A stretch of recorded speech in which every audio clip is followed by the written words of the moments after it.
Okay, welcome to the CS Classroom. Today we're going to be talking about security for the A-level computer science exam.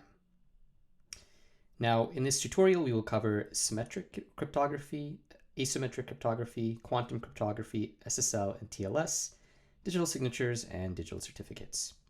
Now, security-related questions consist of one 7 to 10 point question on paper 3. So not huge, but in my opinion, these concepts aren't terribly difficult. So similar to the previous topic I covered, artificial intelligence, if you know this pretty well, that's an easy 7 to 10 points. Now, in general, we refer to symmetric and asymmetric cryptography. Both of these are part of a concept called key cryptography. Now, cryptography in general is used when we're trying to electronically transfer a message from one person to another. In this context, usually over the internet or through a network. Now, key cryptography and cryptography in general is necessary to ensure that a message is authentic, so it hasn't been altered or it's not fake. It comes from a trusted source, so someone isn't just sending us something that they want us to see. And to ensure the message wasn't altered during transmission. So the message is as it was sent. Now, we use the term key cryptography because in these cryptographic systems that we're going to be talking about, we use keys. We use strings of alphanumeric text that are often randomly generated to decrypt and encrypt messages. The idea is that if you have this key, this alphanumeric text, you can either open a message or you can encode a message. And by sharing keys between people, they can also exchange secure messages. So you use a key to encode one message, share it with another person. That same person can use that key to open the message. That's one type of cryptography, but we'll talk about others. Now, the first type of cryptography we're going to talk about is going to be symmetric cryptography. Now, for symmetric cryptography, basically to transmit messages using symmetric cryptography, we need three things. We need plain text. That's the message you actually want to send. It could be an email to your girlfriend or whatever. A secret key, which is this random alphanumeric string that we've generated, or we can generate, and an encryption algorithm. The encryption algorithm is responsible for basically scrambling your text up into something that can be opened using a secret key by the recipient. So again, think of the secret key as kind of it's basically instructions on how to code or encode, how to code or how to open a message. And an encryption algorithm accepts those, not necessarily instructions, but it basically accepts that secret key and then uses that to take your plain text, your message, and turn it into something that no one else can read without the secret key. So basically, there are a few steps that are involved in symmetric cryptography. First, we're going to take our secret key in plain text, and we're going to put them into our encryption algorithm. Now, there are a variety of these encryption algorithms. For the purpose of the A-level, it's not important what specific type of algorithm you're going to use, but you just need to know that there's an algorithm, and this is going to require a secret key and your plain text. Now, once you put both of those in there, the algorithm will do its work, and then you'll get your encrypted text, which is just going to look like a random set of numbers and letters to someone who doesn't have the key, the secret key. And when it's in this form, when it's been encrypted, it's called ciphertext. So what you do is then you send that ciphertext to the recipient, and that recipient should already have the same key and the decryption algorithm. This might be the same computer program as the encryption algorithm, but the encryption algorithm is going to turn it into this like coded message, and the decryption algorithm is going to open it up, but they both need the same secret key. So if you're sending a message from person A to person B, each of those people so if we're sending it from A to B, then the secret key is being generated by person A, right? But for person B to open up that message, they're also going to need that same secret key to put into their decryption algorithm or into the same computer program that person A is using. Now, this is actually one of the big weaknesses of symmetric cryptography, because in order for this message to be encrypted and then for both people to be able to access the message, the key needs to be securely shared between them. Like if you're just sending the key with the message, then whoever intercepts that particular transmission can still go ahead and they can open the message because they have both the key and the message, even if the message has already been encrypted. And these encryption and decryption algorithms are usually readily available to everyone. The real distinguishing factor is the secret key. So this is called the key distribution problem. How do we get the key from person A to person B so that person B can open the message, but also so that anyone who's trying to intercept the message between A and B can't get access to that key? And that is one of the big weaknesses of symmetric cryptography. Now here's a diagram. So just to kind of review, we have a plain text document. We're going to use our secret key to encrypt that into our encrypted document or ciphertext. That's going to get sent off to, we'll say person A is right here. That's going to get sent off to person B. And person A and person B should both have access to the secret key. So person B is going to use that secret key to then decrypt our ciphertext and then get plain text again. Now, the next way in which we can encrypt messages, and this is the more secure way of encrypting messages, is by using something called asymmetric cryptography. So in asymmetric cryptography, both the sender and receiver, both of them, generate a private key and a public key. So the private key and the public key are both alphanumeric text that correspond to each other. The public key can only be generated and verified using the private key. So first, we're going to generate a private key, and second, we're going to generate a public key from that private key. Keep in mind that both these private and public keys are really just, again, an alphanumeric string that are generated by an algorithm. Now, what's critical to know about asymmetric cryptography is that this public key is something that we can share with anyone, and the private key will be kept to oneself. So when the sender generates a private and public key, they can send the public key off with a message, but they'll keep their own private key to themselves, and the receiver will do the same. So let's walk through how this would work. So the sender is going to generate a public and private key, and then send their public key to the recipient. Now the recipient is going to use this public key in order to encrypt their own message. So let's say we have person A and we have person B. And person B wants to get a message to person A securely. Person A is generating a private and public key. They're sending a public key to person B. Person B uses that public key. They put it in an encryption algorithm like one we talked about before. And then they send that encrypted message, the message that's been encrypted using the public key, back to person A. Now, person A can verify that message using their private key. So in this way, we have private and public key pairs. Any message that's encrypted using a public key can be opened using the corresponding private key. So again, to just go over it again, person A, they generate a private and public key. They send the public key to person B. Person B uses that public key with an encryption algorithm to encrypt their message. They send that encrypted message, that ciphertext, back to person A, and person A can then use their private key to decipher that message and turn it into plain text. Now, if person B wants to send a message, or if person A wants to send a message to person B, then person B has to send their own public key. And person A will use that public key to encrypt their message, and then they'll send it back to person B, who will use their own private key in order to decrypt that message. And that's basically how it works. Now, the trick is if this person gets that public key, then, I suppose they could create a message, but they'd also need to know what the encryption algorithm is. Regardless, we have a more secure way of sharing basically being able to share keys and have encryption be done. So rather than having to worry about our key being intercepted in the case of symmetric cryptography, we just send a public key, use that for encryption, send it back, and the private key is used to decrypt it, not the same public key. Now again, to go over this process once again, Alice has a message, call me today. She wants to send that message to Bob. Bob initially is going to send the public key.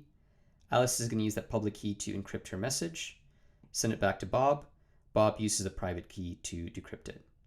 So I guess if someone was right in here trying to actually intercept that message that's encrypted using the public key, they actually can't, like they might be able to get the public key when it's first sent. And so I guess they could actually send a fake message to Bob. But once Alice sends a message using the public key, once Alice encrypts the message using the public key and sends it to Bob, there's no way for someone in the middle to intercept that message and decrypt it, because it can only be decrypted using Bob's private key. So someone could send a fake message, but they can't really decrypt a message that has been received or that has been encrypted using a public key. Now, to compare the two, symmetric and asymmetric cryptography. So first of all, the difference is that with symmetric cryptography, we're only really using one key. We have one shared secret key. Versus with asymmetric cryptography, we have two keys, a public key and a private key.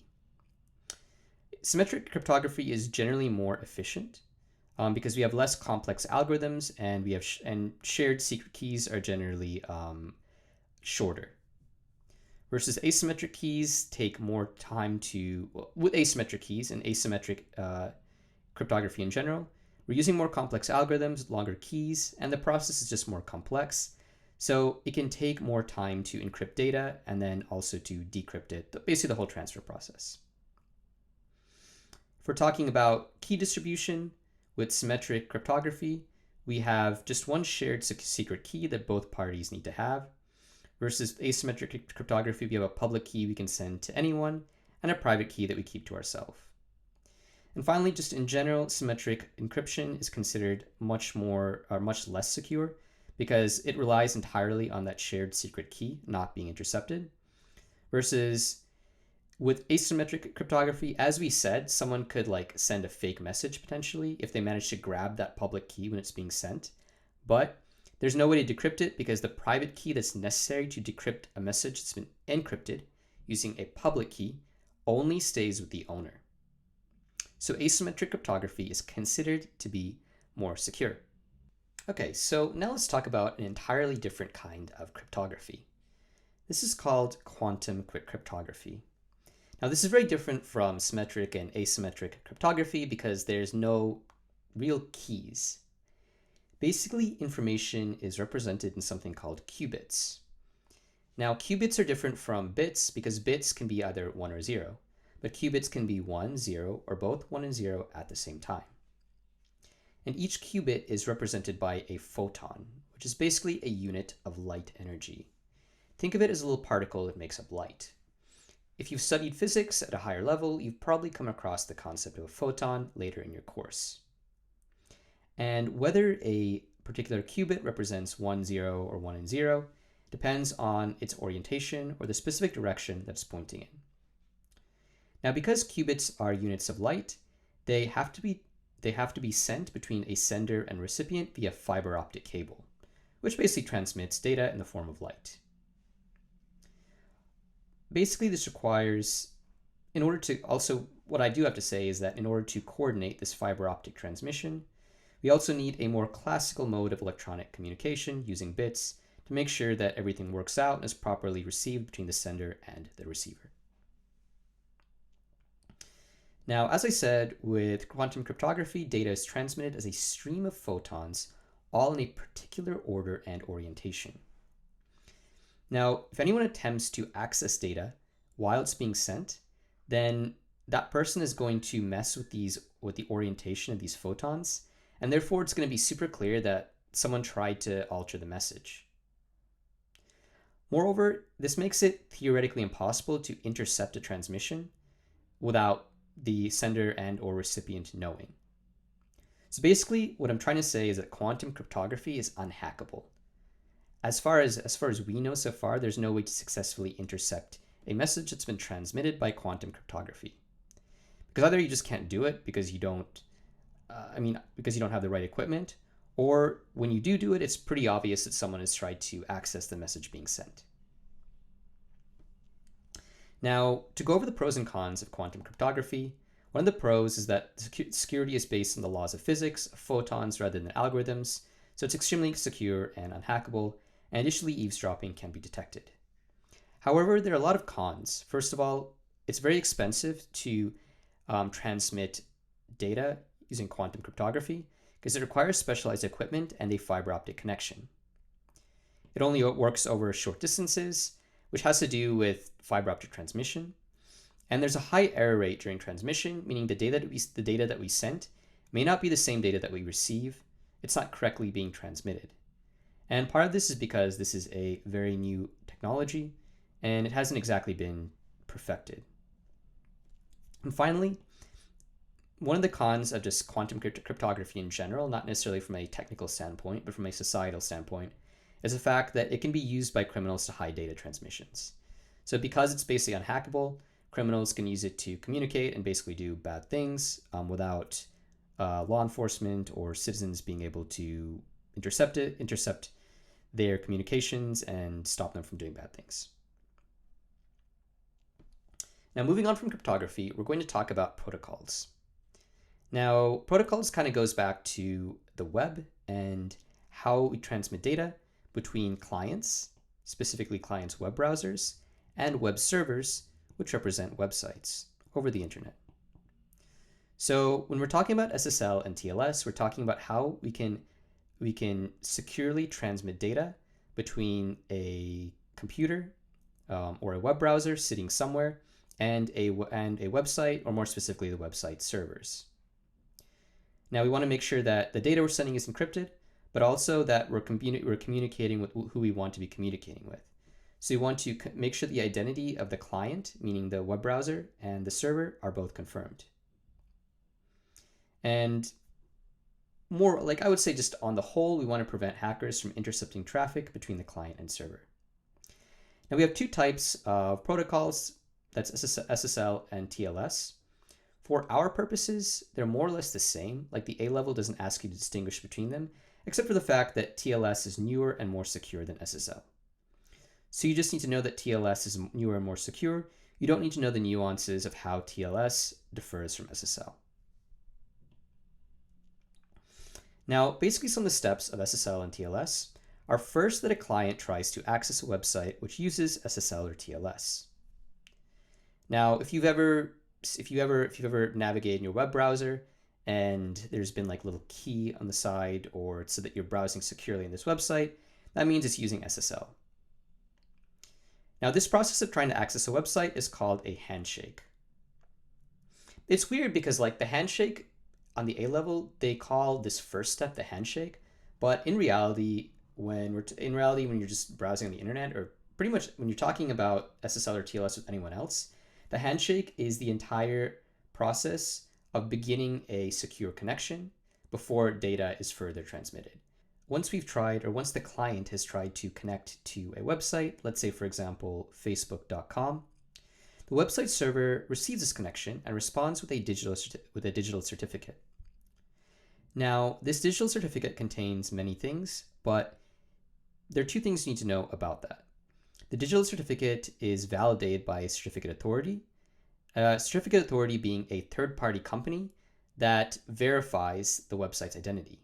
So for example, facebook.com would have worked with another company called a certificate authority. There are a number of these. VeriSign is a good example. You've probably seen the logo before.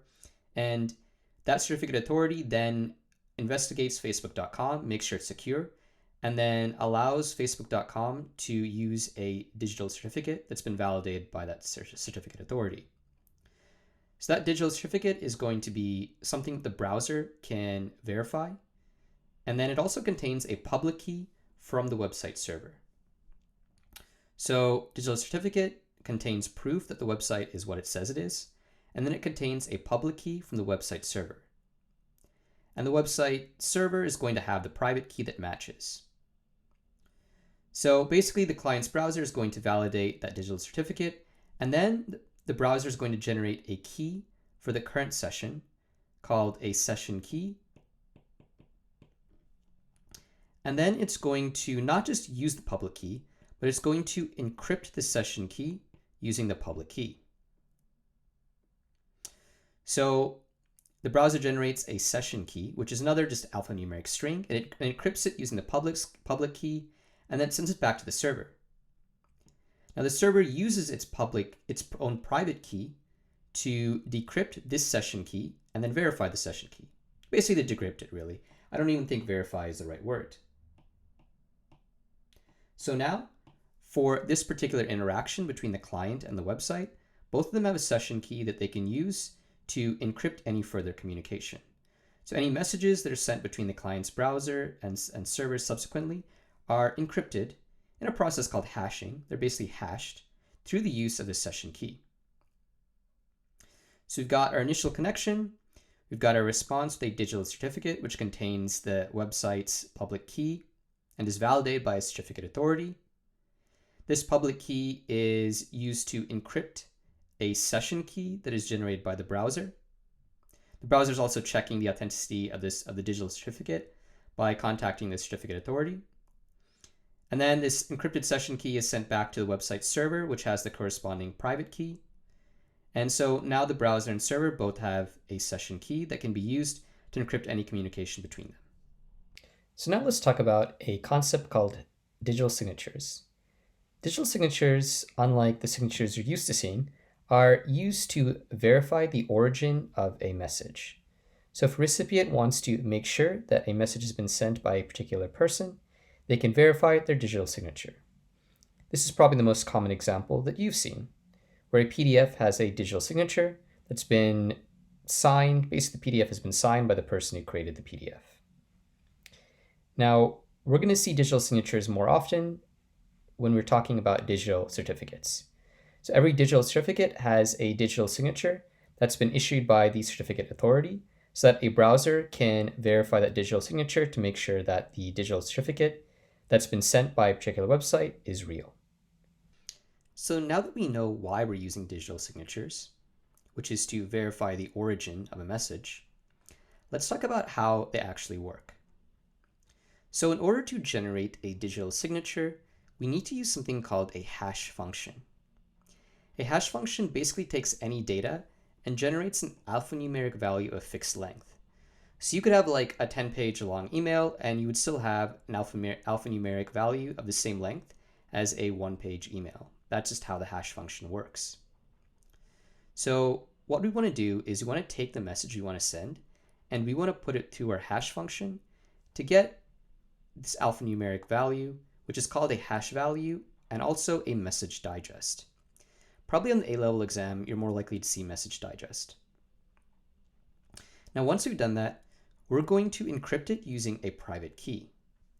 So if we're sending a message from person A to B, then this is all happening at person A, at the sender. So the sender is generating a private and public key pair, and they're taking their message, they're putting it through a hash function, they're getting a message digest, and then they're encrypting that message digest using the private key that they've generated. Now, this encrypted message digest using a private key is called a digital signature. And what we do is we attach that digital signature to an unhashed version of the message that we want to send. So just the regular message. And then we send both of those things to person B. Now, we can do this and we can encrypt using the private key because we don't really care about someone reading the message. We just want to make sure that the origin of the message is verifiable. So the message is then sent to the recipient, and the recipient decrypts the digital signature using their matching public key, which has presumably also been sent to person B. So I know when we talked about asymmetric encryption, we could only decrypt a message using a private key that was encrypted using a public key. But if we do encrypt something using a private key, we can also decrypt it using a public key, which is what is happening here. So they decrypt the signature using their public key, and they end up with a hash. So at this point, they have the same message digest that was sent, the MD.